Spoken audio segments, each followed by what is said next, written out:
gentileza, feche a sua Bíblia. Seria possível você pegar na mão do irmão que está perto de você, assim, na uma só uma pessoa, na mão direita dele, olhar nos olhos dele, olha nos olhos verdes, amarelo, azul, cor-de-rosa, e diga para ele assim: não converse mais comigo. Eu quero ouvir a palavra agora. Glória a Deus! Aleluia! Glória a Deus! Aleluia! Algumas pessoas acham que Deus seja contra a riqueza. E alguns se apegam até mesmo a esse texto para mostrar e tentar argumentar que Deus não é muito favorável a possuir bens, mas não é bem assim. As pessoas mais ricas desse mundo, no passado bíblico, foram servos fidelíssimos a Deus. Existem 4 categorias de pessoas na terra. Existem aquelas pessoas que são pobres materialmente e espiritualmente pobres. São pessoas que não têm absolutamente nada na terra, mas absolutamente nada. Conhece aquele ditado, não tem onde cair morto? Mas além de não ter absolutamente nada na terra, são pessoas que não têm absolutamente nada no céu, o que é muito pior.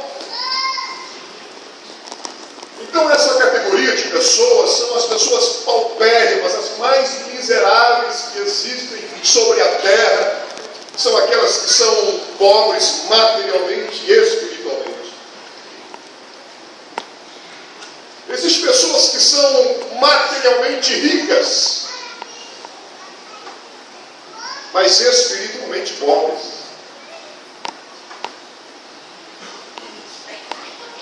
Porém, em Curitiba, fui co-pastor do tio do pastor Noé, pastor Daniel, pastor José Pimentel de Carvalho, de saudosa memória, referência para todos nós. Cultos transmitidos pela Rádio Marumbi para todo o Brasil. Muitas vezes o telefone tocava no plantão e cabia a mim visitar algumas pessoas, e qual a minha surpresa de visitar pessoas riquíssimas.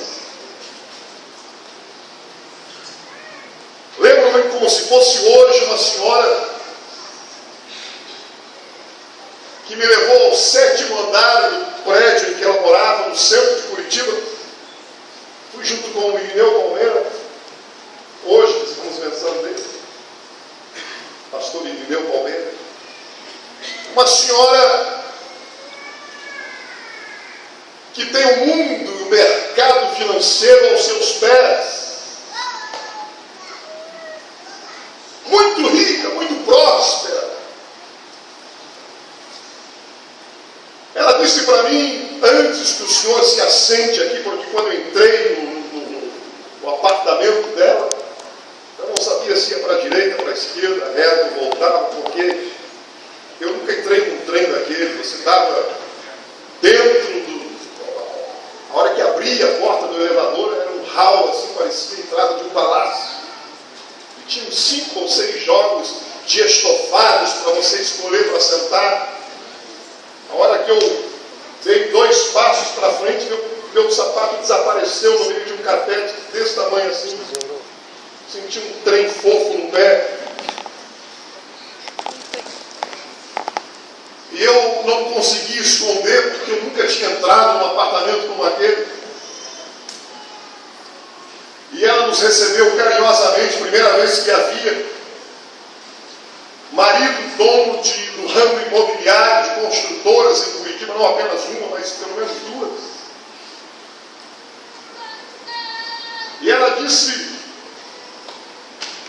deixa eu mostrar o apartamento para o senhor. E a gente levou 1h40 para poder visitar os cômodos do apartamento. Fazia tempo que eu não andava tanto. Cobertura. E ela me surpreendeu quando ela disse: olha, não pense que eu esteja me orgulhando, o senhor vai entender por que eu estou dizendo isso. Ela disse: nós não temos esse apartamento aqui, pastor. Não é um apartamento que é nosso, o prédio é nosso. Ela disse: venha comigo. Descemos o elevador e fomos ver alguns carros importados ainda cobertos. Naquela época que não era tão comum carros importados no Brasil. Ela mostrou para mim carros de luxo, de 200, 300 mil dólares. E eu querendo entender tudo. Voltamos para o seu apartamento. E ela disse: pastor, espera um pouco. E ela voltou com um amontoado, uma pequena bacia. E ela disse: pastor, deixa-me dizer uma coisa. Isso aqui, pastor, dentro continha um monte de remédios. Ela falou: pastor, eu mostrei isso aqui para o senhor e é apenas um vislumbre para o senhor saber. Nós temos muitas outras coisas, mas é a nossa primeira vez que nós nos encontramos. Mas eu estou mostrando isso aqui para o senhor para me dizer isso. Eu disse: pois não, minha senhora. Ela disse: pastor, eu daria tudo isso para ter um pouco de paz dentro da minha alma.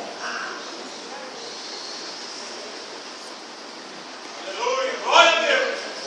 Eu dependo desses remédios para dormir. Eu não consigo dormir à noite.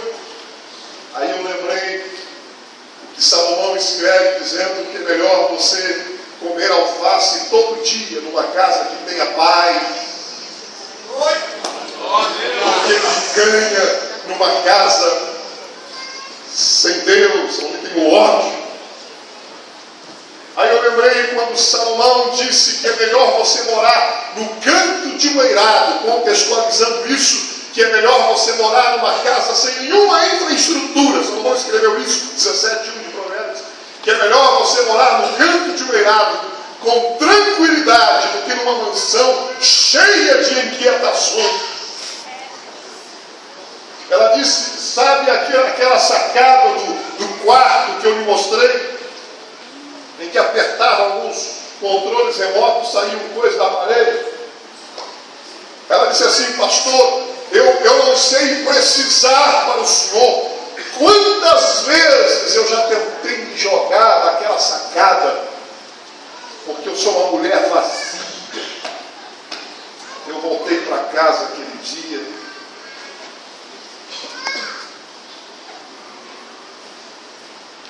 e eu disse: Deus me perdoa, eu sou muito ingrato. Porque às vezes a gente é feliz e não sabe. Há irmãos aqui esta noite que não tem um apartamento daquele, não tem os carros que eu vi na garagem daquela mulher, mas coloca a cabeça no travesseiro e bate a noite inteira. E diz assim: em paz me deitarei e dormirei, porque só tu me fazes habitar em segurança.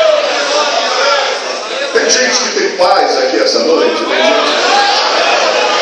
Será que você pode levantar a mão por 30 segundos para os céus e dizer: Senhor, eu te agradeço, Senhor, eu te agradeço porque tem paz na minha alma, tem paz dentro da minha casa.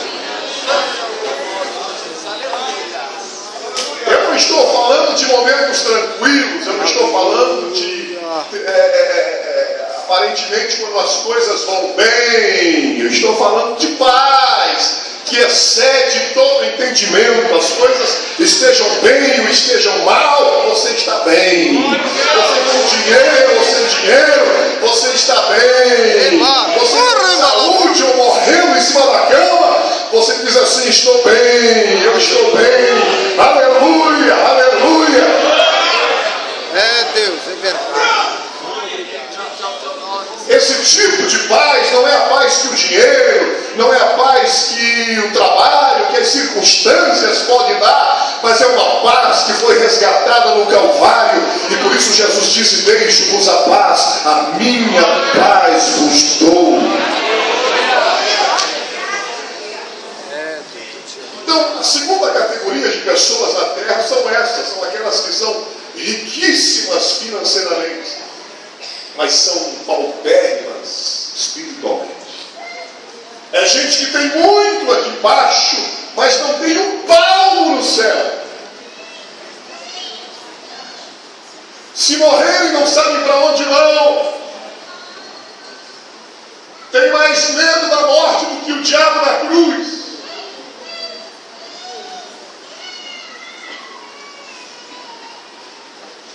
Existe uma terceira categoria de pessoas. Primeiro, lembra a primeira? São as pessoas que são materialmente e espiritualmente pobres. A segunda são aquelas que são materialmente ricas, mas espiritualmente pobres. Existe uma terceira categoria de pessoas na Terra hoje, que são aquelas que são remediadas materialmente. São pessoas que, se precisam comprar um carro, compram em 60 vezes, orando para que Jesus volte logo, para não pagar as últimas 30 prestações.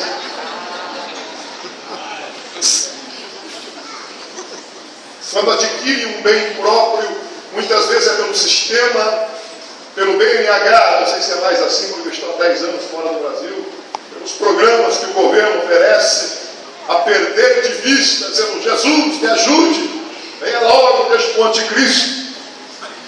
São pessoas que, para comprar um bem, idealizam, demoram, sonham, esperam, não tem condições, não tem dinheiro, às vezes suficiente, o dia a dia é difícil, são remediados materialmente, mas espiritualmente são cheios da unção do Espírito de Deus. São pessoas que não têm muito aqui embaixo, mas têm muito de Deus sobre a sua vida. Não fala inglês, fala português meio remediado, mas fala em línguas até pelos cotovelos. É cheio da unção. O diabo pensa 2 vezes antes de encarar um crente desse, porque sabe que ele não nega fogo. Eu creio que deve haver alguns desses aqui essa noite.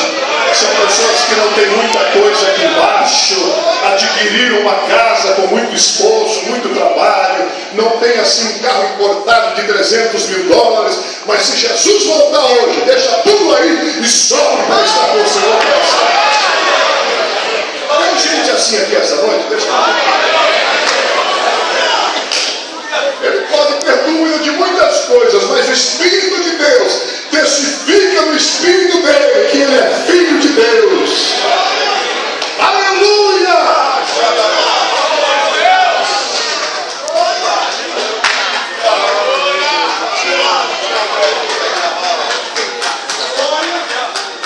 Existe uma quarta categoria de pessoas que são aquelas que são ricas tanto materialmente quanto espiritualmente. Existe gente, porque não existe nenhum paradoxo, nenhum contrassenso. É possível você ter muito dinheiro, desde que não seja no coração, seja no banco, e ao mesmo tempo ser cheio de riquezas espirituais. Eu fui pastor na sede lá em Curitiba. Pastor Noé conhece, pastor de advogados, juízes, médicos, engenheiros, empresários da mais alta sociedade, gente de muita grana. Para vocês terem uma ideia, gente que tem mais dinheiro do que eu e o pastor Noé juntos. Essa ideia.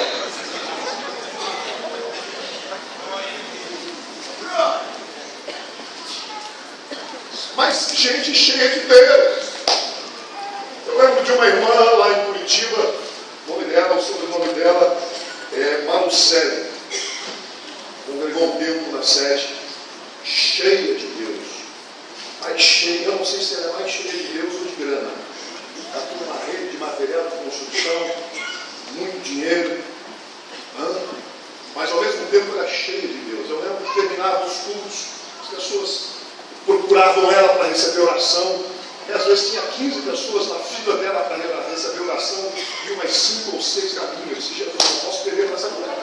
Minha filha tem que ser tão grande quanto a dela. E as pessoas sabiam que ela era uma mulher cheia de Deus, cheia de unção, e a procuravam para receber oração. E um dia eu pregando na sede, não é, o capeta é tão sujo. E ele pegou uma pessoa ficou endemoniada no banco onde estava a irmã do céu. Tanto banco para ficar endemoniado, vai ficar do lado daquela mulher. Aí eu olhei aqui de cima, estava pregando, e eu disse, Jesus, será que eu paro? Será que eu vou até lá? Será que eu desço? Será que eu paro com a mensagem? Será que eu repreendo aqui de cima? O que eu faço? E eu pregando e pedindo sabedoria a Deus. Eu vi aquela pessoa querendo levantar o banco, mas eu só vi um sinal da irmã Anceira que deu uma levantadinha assim, olhou e disse, sai! Irmão, olha, faz uns 20 anos isso, aquele demônio deve estar correndo até hoje.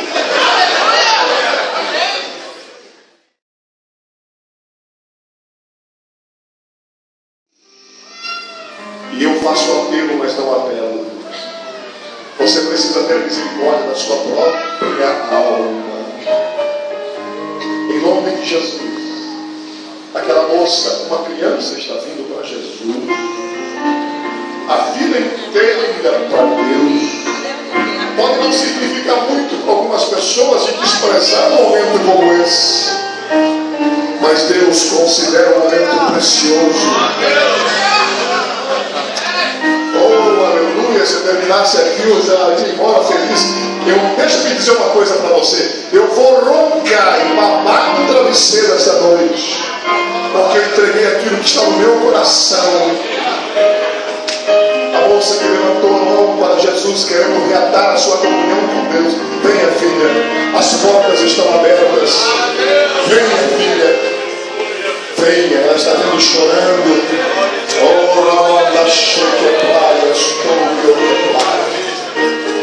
A vida sem Deus não tem sentido. Será que você foi a pessoa que Deus queria tratar essa noite? Aleluia. Vou perguntar mais uma vez. Há mais alguém para Jesus aqui essa noite? Quer dar uma chance para Deus? Levante lá na galeria alguém. Eu espero você descer. Estou oferecendo vida eterna. Estou oferecendo Deus. Não seja chamado de louco por deixar Deus fora dos seus planos. Amanhã eu faço isso, pastor. O amanhã não nos pertence. Acabou. Cure a sua cabeça, amado. Feche os seus olhos. Estende a mão para cá.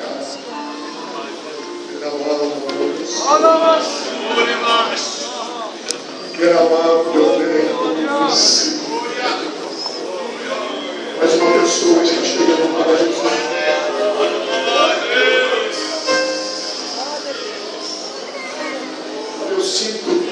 Eu sinto meu espírito queimando aqui dentro de mim. Eu estou com uma vontade enorme de dar mais um segundo para alguém nessa noite.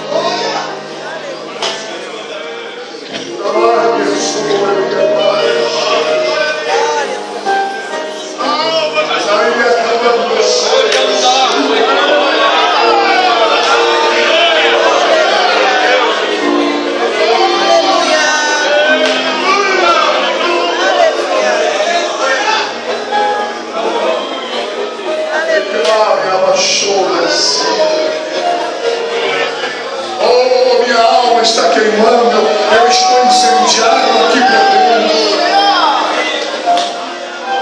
Aleluia, aleluia, aleluia, aleluia e aleluia.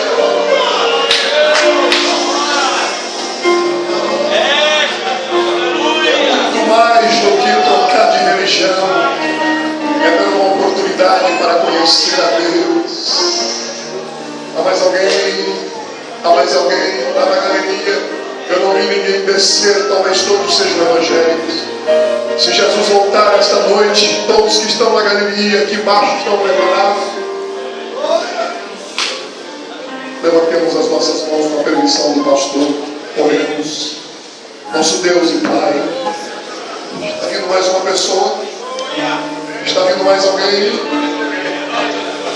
Uma menor pessoa.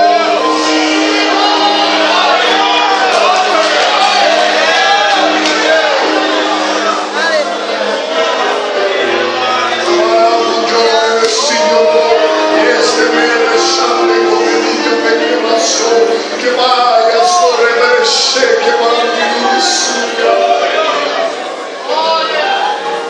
Há um Espírito aqui, não é outro. Ele é santo e repousa sobre esta igreja. Te adoramos por esta noite, Senhor. Te adoramos pela oportunidade que tu estás dando a estas pessoas. Recebas desta noite como filhas por causa do sacrifício de Cristo. Espírito Santo, faz aquilo que eu não posso fazer. Efetua a obra do novo nascimento aqui agora.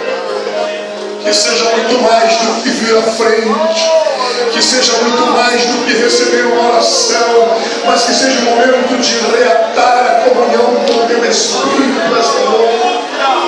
Porque o maior milagre, Senhor, é uma alma salva. Espírito de Deus, faz aquilo que os olhos humanos não conseguem ver. Perdoa, regenera, justifica, adota, santifica. Escreve o nome nesta noite destas pessoas no livro da vida, desta criança, Senhor, que sentiu voluntariamente de estar aqui, dessas jovens, desse senhor, dessas senhoras. Recebe-as esta noite, que elas voltem para casa como templos do Espírito Santo, que elas se acordem diferentes amanhã, que elas sejam propriedades seladas pelo céu a partir desta noite, e que caminhem juntamente com a tua igreja, e que estejam voltando à comunhão nas próximas ceias, e que desçam as águas do batismo dos próximos batismos, e que haja frutos para a eternidade, e quando entrarmos no céu possamos ver algumas pessoas que nesta noite tomaram a maior decisão das suas vidas, que foi de voltar-se para ti. Recebe a nossa adoração em nome de Jesus. Em nome de Jesus, eu gostaria que essas pessoas fossem abraçadas. Se tiver um irmão ou outro que sentir de vir aqui, abraçá-las também. Abrace-as e diga: seja bem-vindo à família de Deus. Seja bem-vindo à família de Deus. Seja bem-vindo à família de Deus. Permaneça diretamente, pertencessem à quarta classe, era o meu desejo. Os irmãos aqui morassem nas melhores mansões de Ribeirão Preto e adjacências, que os carros dos irmãos, o mais barato, fosse de $250 mil. Né? Oh, aleluia, cada um com um aviãozinho particular para de vez em quando descer para a praia, mas não no dia de culto. Então esse é o meu desejo para cada um dos irmãos. Mas se não for possível, irmãos, se não for possível, pelo amor de Deus, não abramos mão da terceira classe. Remediados aqui embaixo, mas cheios da unção do Espírito de Deus. Porque tudo que a gente adquire, daqui a pouco vai ficar por aí. Tem gente que trabalha, e aí fica doente e gasta tudo que tem para recuperar sua saúde. Quando não morre, vem alguém e desfruta. O abençoado vem, casa com a viúva e desfruta dos seus bens. Então que Deus tenha misericórdia esta noite de mim, de você, que nós tenhamos, mas não sejamos tomados pelo possuir, pelo ter, Que a nossa prioridade seja buscar o reino de Deus e a sua justiça, porque as demais coisas nos serão acrescentadas. E eu quero profetizar para você, em pé de olhos abertos, é que Deus quer acrescentar a sua riqueza espiritual aqui esta noite. Levante a sua mão assim, a meio mastro, feche os seus olhos e diga: Senhor, eis-me aqui. Coloca, deposita na minha conta espiritual esta noite. Não me deixe ser um pobre espiritual dentro da igreja, porque Deus tem tudo aquilo que você precisa. Deus tem, deixa eu dizer para você, Deus tem muito mais do que você tem experimentado. Deus tem muito mais do que você tem experimentado. Deus tem muito mais do que você tem usufruído. Deus tem mais para a sua vida. Deus tem mais. Deus tem mais. Deus tem mais.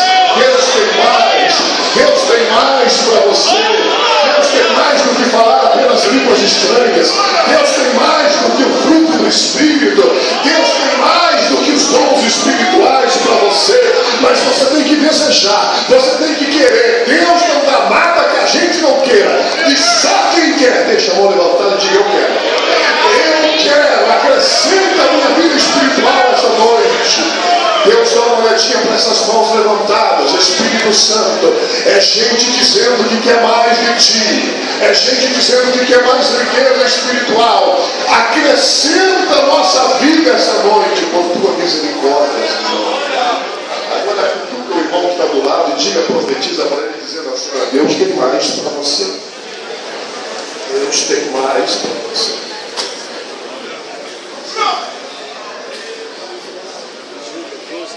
Essa parábola aqui, nós temos um homem da segunda classe de pessoas na terra, rico materialmente, mas pobre espiritualmente.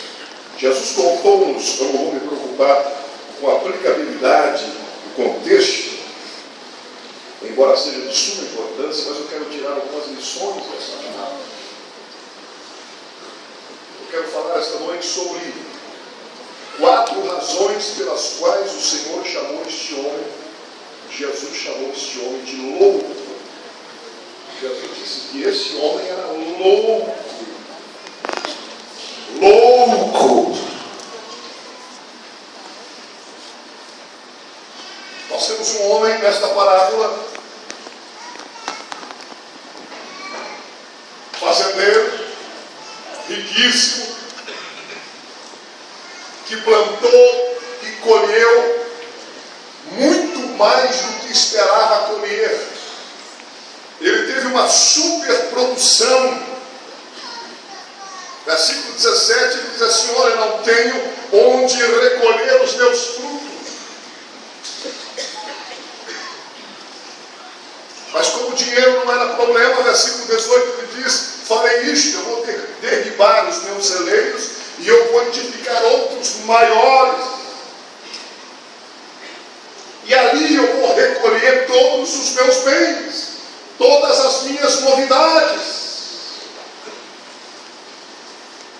E eu direi, versículo 19, eu direi à minha alma: alma, tu tens muitos bens para muitos anos.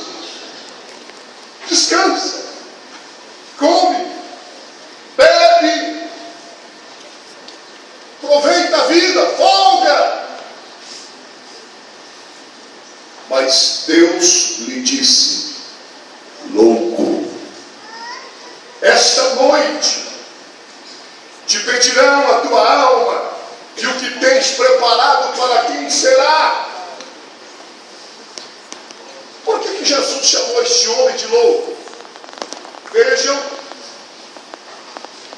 que antes de ser um alerta contra a riqueza material, esta parábola é um alerta contra a pobreza espiritual.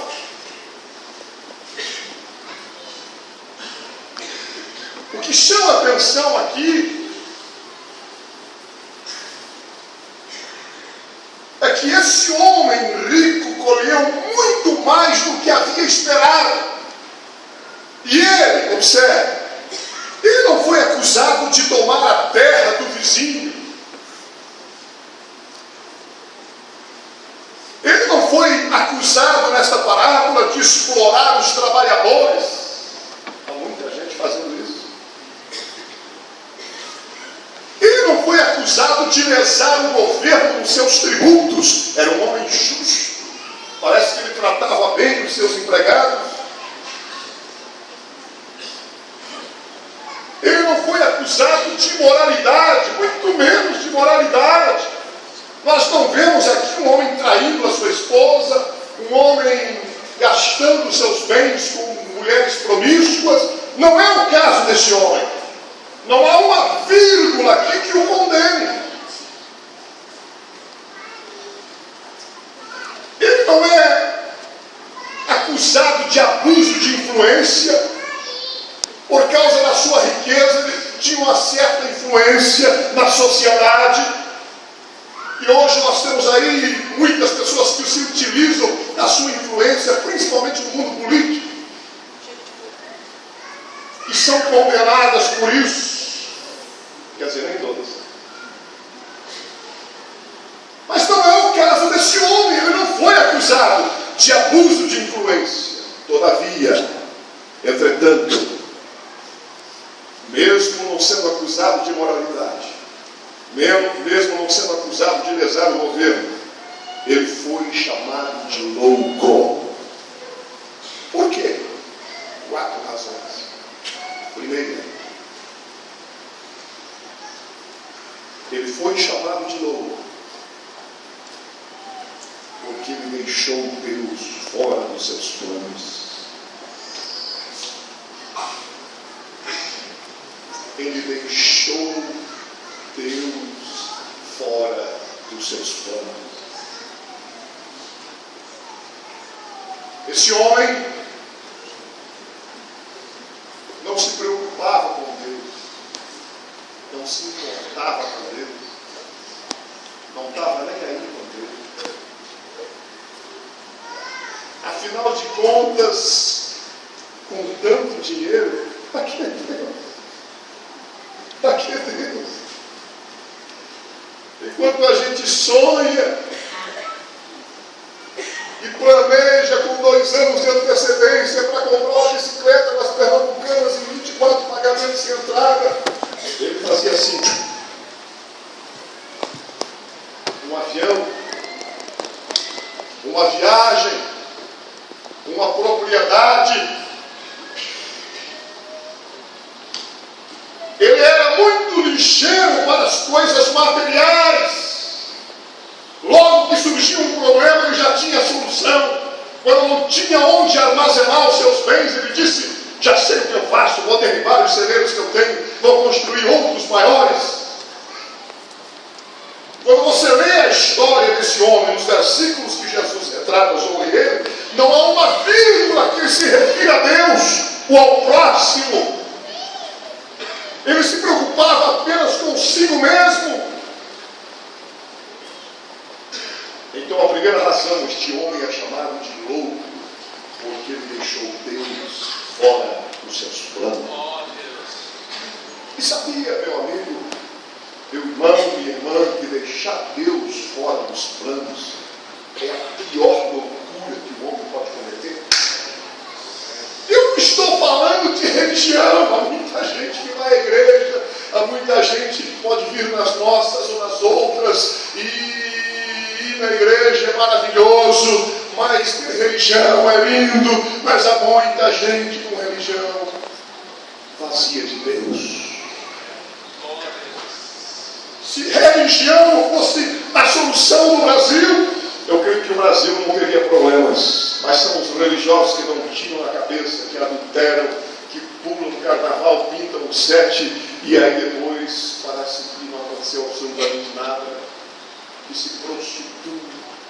Nós não precisamos de religião. A religião não está desenvolvendo o seu papel de ligar o homem a Deus. Se a sua religião não te faz conhecer a Deus, se a sua religião não te leva por uma experiência com Deus, se a sua religião não faz você acordar pela manhã e dar de cara com Deus, por gentileza, feche a sua Bíblia. Seria possível você pegar na mão do irmão que está perto de você, assim, na língua só uma pessoa, na mão direita dele, olhar nos olhos dele, olha nos olhos verdes, amarelo, azul, cor-de-rosa, e diga para ele assim: converse mais comigo. Eu quero ouvir a palavra agora. Glória a Deus! Aleluia! Glória a Deus! Aleluia! Algumas pessoas acham que Deus seja contra a riqueza. E alguns se apegam até mesmo a esse texto para mostrar e tentar argumentar que Deus não é muito favorável a possuir bens, mas não é bem assim. As pessoas mais ricas desse mundo, no passado bíblico, foram servos fidelíssimos a Deus. Existem 4 categorias de pessoas na Terra. Existem aquelas pessoas que são pobres materialmente e espiritualmente pobres. São pessoas que não têm absolutamente nada na Terra, mas absolutamente nada. Conhece aquele ditado, não tem onde cair morto? Mas além de não ter absolutamente nada na terra, são pessoas que não têm absolutamente nada no céu, o que é muito pior. Então essa categoria de pessoas são as pessoas paupérrimas, as mais miseráveis que existem sobre a terra, são aquelas que são pobres materialmente e espiritualmente.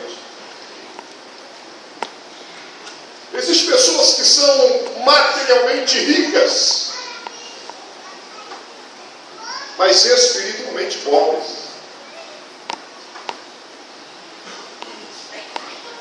Porém, em Curitiba, fui co-pastor do tio do pastor Noé, pastor Daniel, pastor José Pimentel de Carvalho, de saudosa memória, referência para todos nós.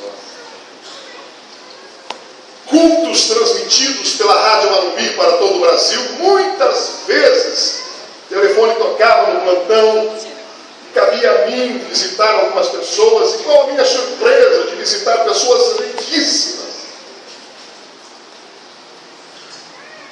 Lembro-me como se fosse hoje uma senhora que me levou ao 7º andar do prédio em que ela morava, no centro de Curitiba. Fui junto com o Irineu Palmeira, hoje estamos pensando nele, pastor Irineu Palmeira. Uma senhora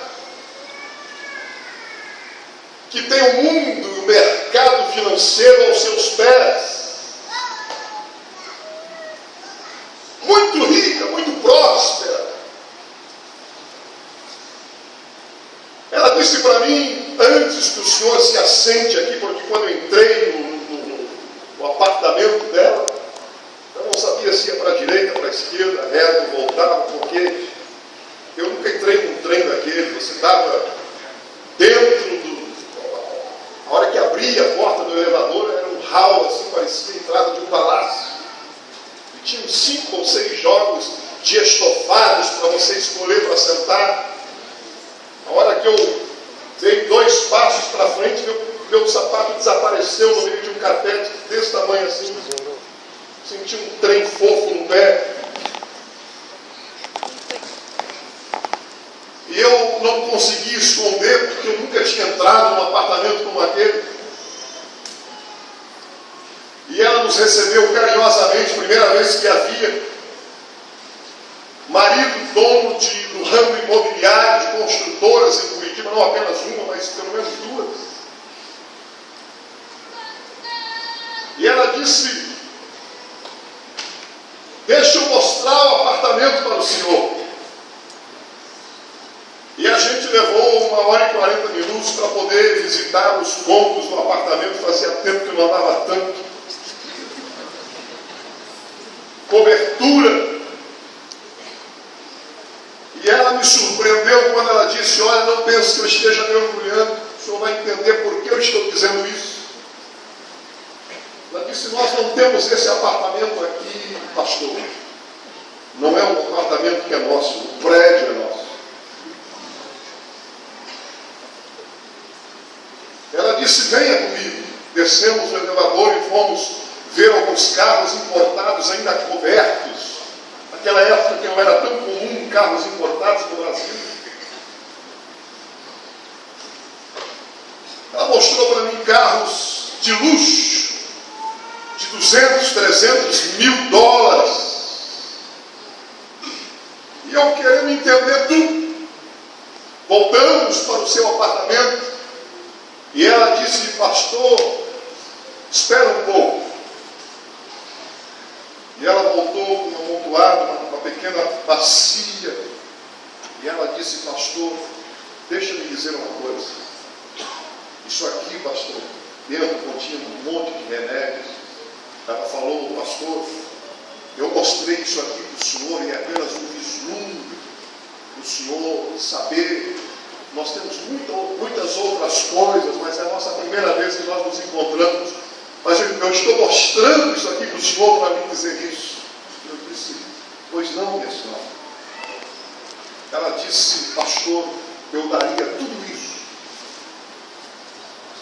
para ter um pouco de paz dentro da minha alma.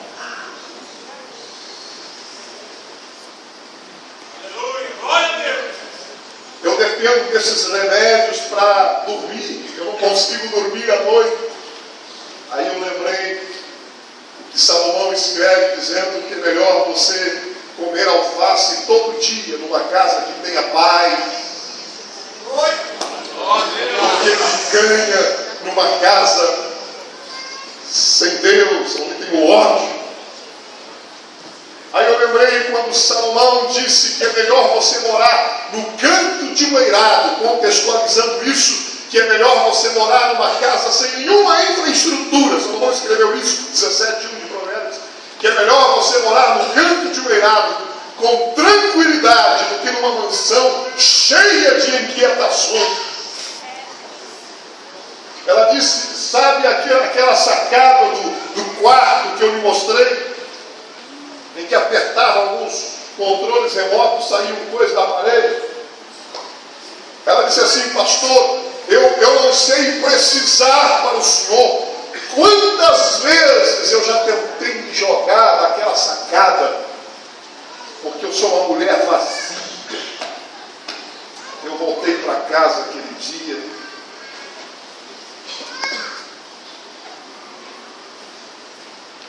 E eu disse, Deus me perdoa, eu sou muito ingrato. Porque às vezes a gente é feliz e não sabe. Há irmãos aqui esta noite que não tem um apartamento daquele, não tem os carros que eu vi na garagem daquela mulher, mas coloca a cabeça no travesseiro e bate a noite inteira.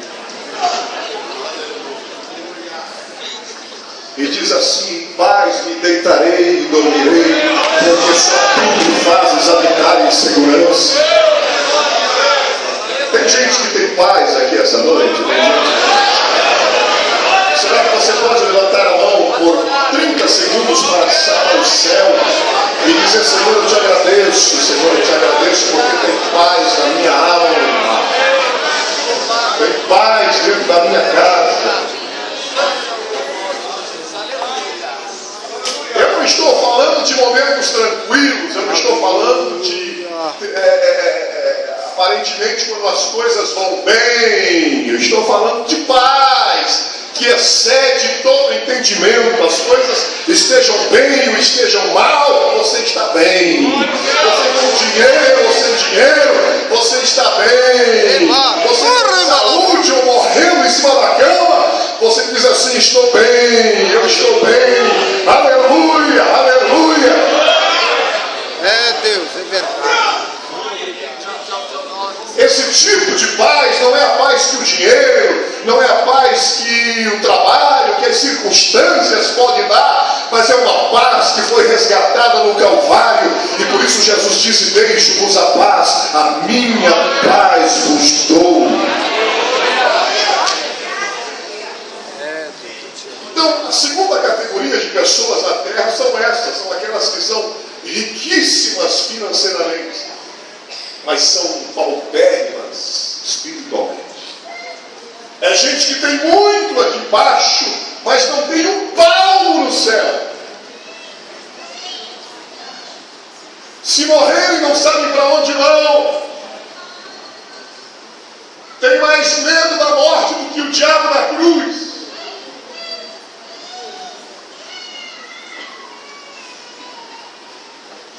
Existe uma terceira categoria de pessoas. Primeiro, lembra a primeira? São as pessoas que são materialmente e espiritualmente pobres. A segunda são aquelas que são materialmente ricas, mas espiritualmente pobres.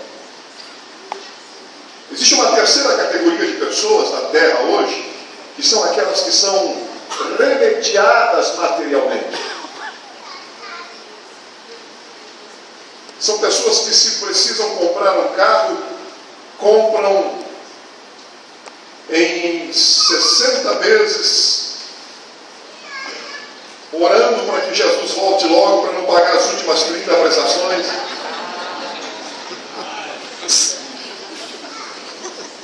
Quando adquire um bem próprio, muitas vezes é pelo sistema, pelo BNH, não sei se é mais assim, porque eu estou há 10 anos fora do Brasil, pelos programas que o governo oferece, a perder de vista, dizendo: Jesus, me ajude, venha logo desde o anticristo. São pessoas que, para comprar um bem, idealizam, demoram, sonham, esperam, não tem condições, não tem dinheiro, às vezes suficiente, o dia a dia é difícil, são remediados materialmente, mas espiritualmente são cheios da unção do Espírito de Deus. São pessoas que não têm muito aqui embaixo, mas têm muito de Deus sobre a sua vida. Não fala inglês, fala português bem remediado, mas fala em línguas até pelos cotovelos. É cheio da unção. O diabo pensa 2 vezes antes de encarar um crente desse, porque sabe que ele não nega fogo. Deve haver alguns desses aqui essa noite. São pessoas que não têm muita coisa aqui embaixo, adquiriram uma casa com muito esforço, muito trabalho, não tem assim um carro importado de $300.000, mas se Jesus voltar hoje, deixa tudo aí e sobe para estar com o Senhor. Tem gente assim aqui essa noite? Deixa ele pode ter dúvida de muitas coisas, mas o Espírito de Deus testifica no Espírito dele que ele é Filho de Deus. Aleluia!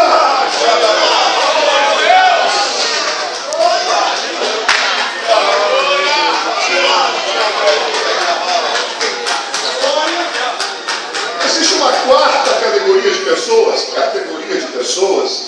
que são aquelas que são ricas tanto materialmente quanto espiritualmente. Existe gente, porque não existe nenhum paradoxo, nenhum contrassenso. É possível você ter muito dinheiro, desde que não seja no coração, seja no banco, e ao mesmo tempo ser cheio de riquezas espirituais. Eu fui pastor na sede lá em Curitiba. Pastor Noé conhece, pastor de advogados, juízes, médicos, engenheiros, empresários da mais alta sociedade, gente de muita grana. Para vocês terem uma ideia, gente que tem mais dinheiro do que eu e o pastor Noé juntos. Essa ideia.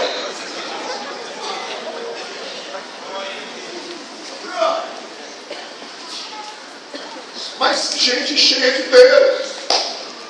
Eu lembro de uma irmã lá em Curitiba, o sobrenome dela é Marucelli. Congregou um tempo na sede, cheia de Deus. Mais cheia, eu não sei se ela é mais cheia de Deus ou de grana.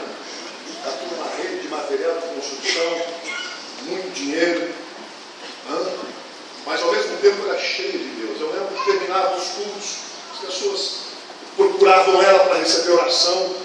E às vezes tinha 15 pessoas na fila dela para receber oração e umas 5 ou 6 caminhos. Eu disse: Jesus, não posso perder essa mulher. Minha filha tem que ser tão grande quanto a dela. E as pessoas sabiam que ela era uma mulher cheia de Deus, cheia de unção, e a procuravam para receber oração. E um dia eu pregando na sede, não é, o capeta é tão sujo, E ele pegou uma pessoa que ficou endemoniada no banco onde estava a irmã Zema no céu. Tanto banco para ficar endemoniado, vai ficar do lado daquela mulher. Aí eu olhei aqui de cima, estava pregando, e disse: Jesus, será que eu paro? Será que eu vou até lá? Será que eu desço? Será que eu paro com a mensagem? Será que eu repreendo aqui de cima? O que eu faço? E eu pregando e pedindo sabedoria a Deus. Eu vi aquela pessoa querendo levantar o banco, mas eu só vi um sinal da irmã Sheila que deu uma levantadinha assim, olhou e disse: sai! Irmão, olha, faz uns 20 anos isso, aquele demônio deve estar correndo até hoje. 49 anos. Quantas histórias como essa nós conhecemos? Aquele homem achava que ia viver ainda muito. Conta-se uma história de que o diabo fez uma reunião no inferno para tentar parar o crescimento da igreja pelas muitas pessoas que estavam se convertendo. E os demônios se levantavam e diziam: vamos fazer isto, vamos jogar as pessoas no pecado. Satanás já estava endemoniado, dizendo: não adianta. Até que um demônio velho, cabeça branca, experiente, disse: olha, vamos fazer o seguinte, vamos dizer que o Evangelho é verdade, que as pessoas precisam de Deus, mas que elas deixem isso para amanhã, que elas se preocupem com a eternidade amanhã, que elas não façam isso hoje. E esta é a filosofia do mundo: eu preciso me preparar, mas estão deixando isso para amanhã. Contei na nossa igreja alguns dias atrás a ilustração de Samara. Houve um grande mercador em Bagdá, um homem rico em Bagdá, que tinha muitas pessoas trabalhando para ele. E ele pegou um dos seus escravos, dos seus servos, e disse: vá no mercado, faça a compra e traga isto que está nesta lista. Ele foi, voltou desesperado, correndo, e disse: por favor, meu mestre, meu senhor, dá-me o cavalo mais veloz, porque eu preciso fugir para a cidade de Samara. Eu preciso ir para Samara. Eu preciso ir para Samara. Mas o que está acontecendo? E aquele servo disse: lá no mercado, fazendo as compras, eu dei de cara com a morte. Uma senhora de aspecto horrível, feia, vestida de preto, com um tridente na mão. A hora que ela olhou para mim, ela se assustou e eu saí correndo. Por favor, tantos anos eu fui fiel ao Senhor, dá-me o cavalo mais veloz, que eu quero ir para Samara. E aquele homem deu o cavalo e aquele moço foi para Samara. Mas ele ficou curioso e disse: deixa-me ir no mercado. E ele foi no mercado e começou a procurar, segundo as informações escritas pelo servo, alguém que está morto. De repente ele encontrou, e ele chegou para essa senhora de aspecto horrível e disse: olha, um escravo meu esteve aqui, um servo meu esteve aqui alguns minutos atrás, e a senhora o assustou. Por que a senhora o assustou? E a morte disse: não o assustei. Eu me assustei. Eu me assustei de vê-lo aqui 4 horas da tarde em Bagdá. Porque eu não estou entendendo como ele está aqui em Bagdá às 4 horas, 6, 7, 15. Eu tenho um encontro com ele na cidade de Samara.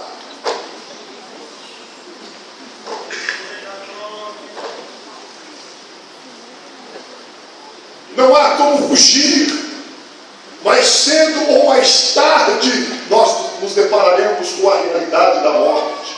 E eu tenho um conselho para você esta noite: o que você precisar fazer, faça hoje. Em terceiro lugar, para nós caminharmos para o fim, esse homem é chamado de louco, porque ele pensava que era dono de tudo que tinha. Ele achava que era dono de tudo que tinha. Você encontra aqui o possessivo meu 5 vezes: meus frutos, minhas novidades, meus bens, minha alma. Ele falava tanto de si, mas não se lembrava do próximo. E Jesus disse: a vida de um homem não consiste na abundância dos bens que possui.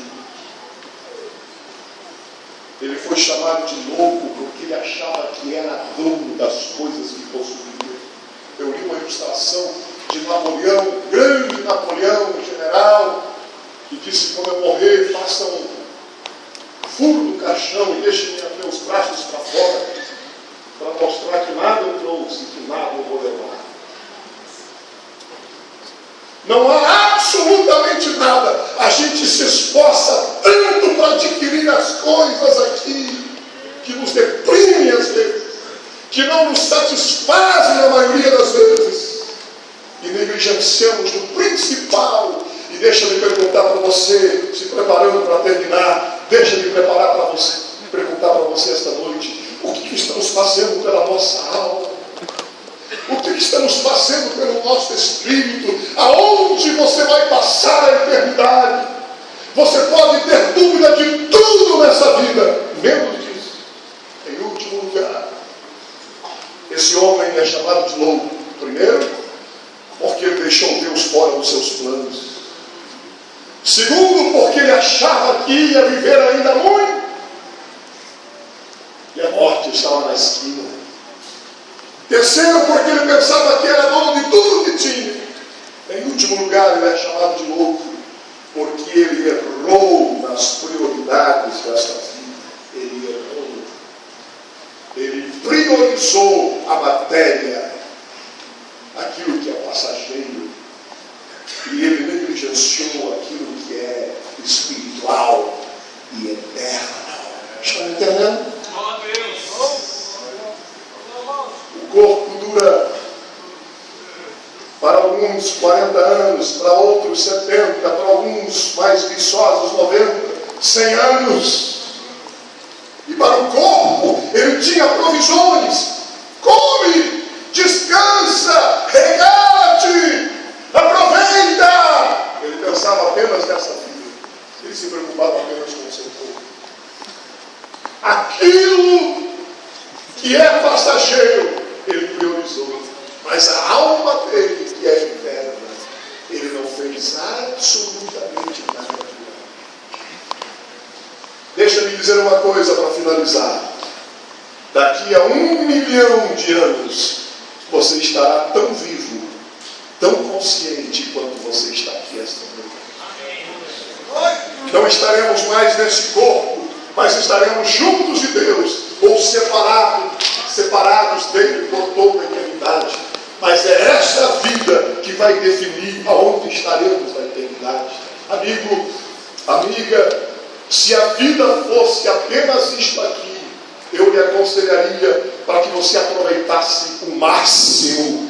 Você poderia ser arrogante, você poderia ser egocêntrico, você poderia ser orgulhoso sem se preocupar com as consequências. O grande problema é que a morte não é o fim, é apenas uma transição para a eternidade. Cada ato de nossa vida toca um acorde que soará na eternidade. Para onde estamos indo esta noite? Curve a sua cabeça. Alguém faça alguma coisa no teclado, se puder, se for possível. Curve a sua cabeça. Feche os seus olhos.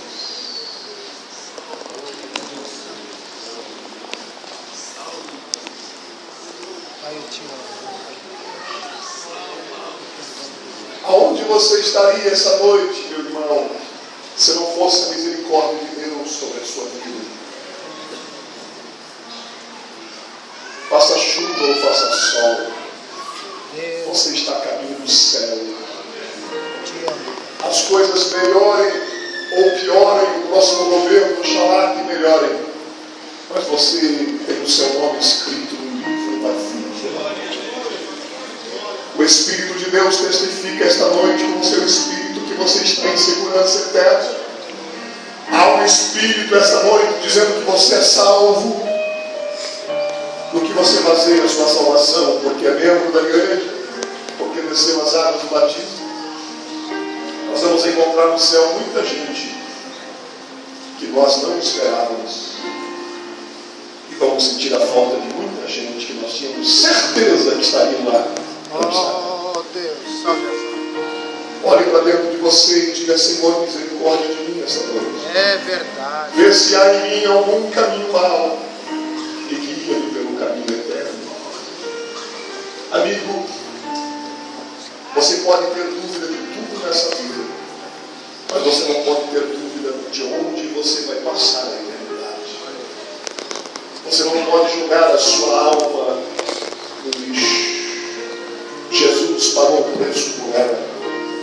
E Deus te trouxe aqui esta noite para você ouvir a sua palavra. Só existe uma pessoa mais louca do que esse homem. É aquela que não tem o dinheiro que ele tinha e deixa Deus fora dos seus planos. Ele pelo menos tinha muito dinheiro, mas sem Deus isso de nada vale. É melhor um pouco tendo Deus, porque só Deus é que pode dar uma nova percepção. É só Deus que pode dar um novo sentido à existência. Eu vou repetir o que eu disse: a vida sem Deus é uma trajetória louca, é uma trajetória vazia. Não faça do seu escritório a razão da sua existência. Não faça da sua família, por mais nobre que ela seja, não faça delas a razão da sua existência. Só Deus que dá sentido à vida. Só Deus que dá sentido à vida. Há pessoas aqui essa noite, enquanto você continua com a cabeça curvada, orando, agradecendo a Deus pela vida espiritual que tem. Deixa-me saber se há pessoas aqui essa noite que pararam, estacionaram a fé, que não estão mais ceando e se afastaram da comunhão. Estão parados da vida espiritual, mas querem restabelecer esta noite comunhão com Deus. Pode ser a sua última oportunidade. Longe de mim de querer amedrontar quem quer que seja, mas você nunca poderá dizer: eu não tive chance, eu não tive uma oportunidade. Você pode até achar que veio aqui essa noite pela sua própria vontade, mas atrás dela está a vontade de Deus para te trazer a esta casa. Deus conhece o amanhã e trouxe você aqui hoje para ouvir a sua palavra. Alguém parado na fé, afastado da igreja, que quer voltar para Jesus agora. Levante a sua mão, eu quero orar por você. Pode abaixar a mão. Onde está a segunda pessoa? Aonde está a segunda pessoa? Aonde está a segunda pessoa que está parado na fé, que quer voltar para Jesus esta noite, que quer dar uma chance para a sua alma, que quer voltar a ter uma experiência com Ele? Aonde estão pessoas que nunca foram evangélicas, que nunca tiveram uma experiência com Deus, nunca o conheceram, mas querem dar uma chance para Deus esta noite? Querem entregar a sua vida e dizer: eu quero uma experiência com Deus. Eu quero priorizar o espiritual daqui para frente. Nem que eu seja remediado materialmente, mas eu quero ter Deus na minha conta espiritual. Alguém, você que não é evangélico, você que não é crente, mas você que quer entregar a sua vida para Deus, levante a sua mão onde você está. Eu quero orar por você em nome de Jesus. Em nome